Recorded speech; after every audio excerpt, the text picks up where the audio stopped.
Hey everybody, it's Mr. Matt. Sorry that I missed you yesterday. I was out fishing and I thought about trying to do a live video from the boat, but things were dark and kind of busy and whatever.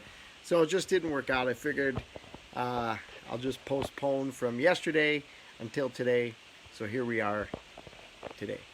And this is the first one of these I think that I've done all alone. My family is all either sleeping or out at the cemetery or whatever.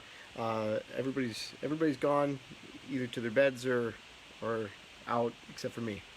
So I'm here all by myself. So today from Matthew chapter 22.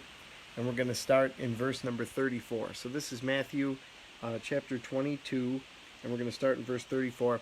And Jesus is faced with a question from the religious leaders at that time. So here's where it picks up.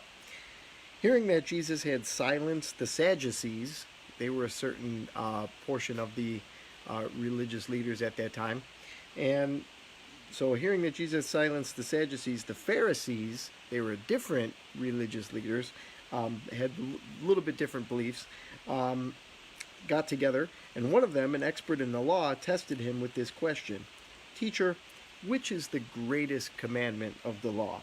And Jesus replied, "Love the Lord your God with all your heart, soul, mind, and strength. This is the first and greatest commandment. And the second is like it: love your neighbor as yourself.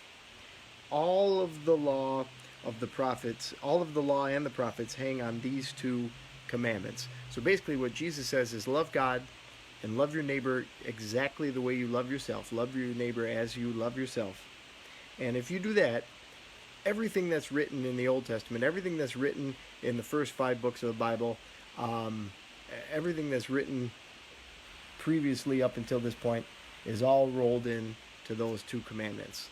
So that's where Jesus kind of sets the bar for us. He says, if you keep those two things in mind, you can't really go wrong. Now I want to skip ahead a little bit, and I want to read to you,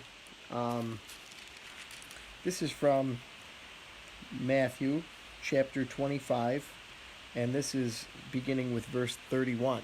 And I think this is very much related to what we just read.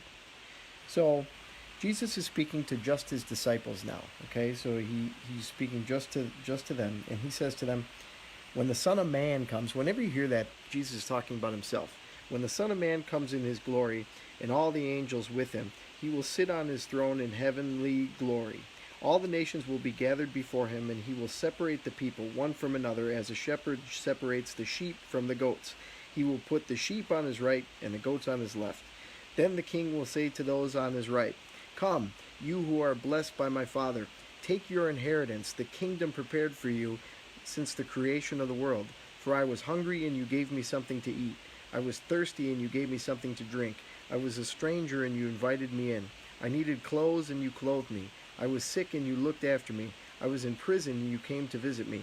Then the righteous will answer him, "Lord, when did we see you hungry and fed you, or thirsty and gave you something to drink? When did we see you a stranger and invite you in, or needing clothes and clothe you?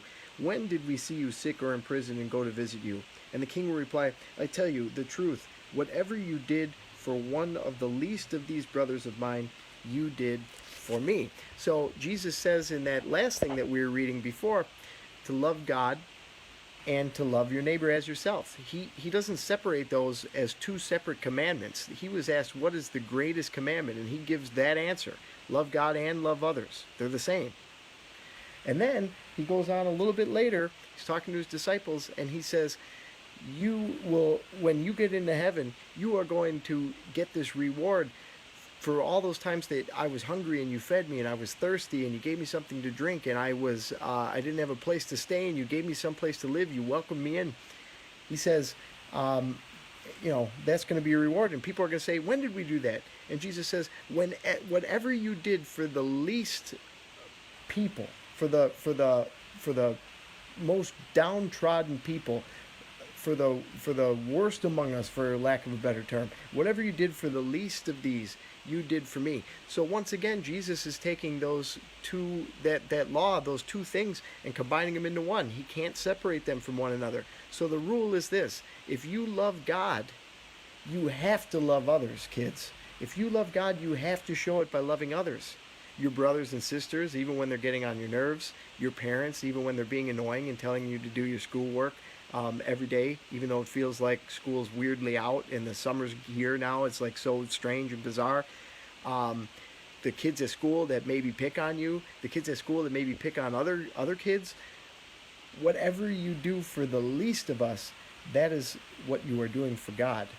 In Jesus' mind, there is no separation between God, the way we treat God, and the way we treat people.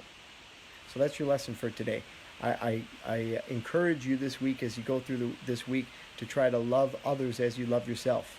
And when you are doing that, you are loving God.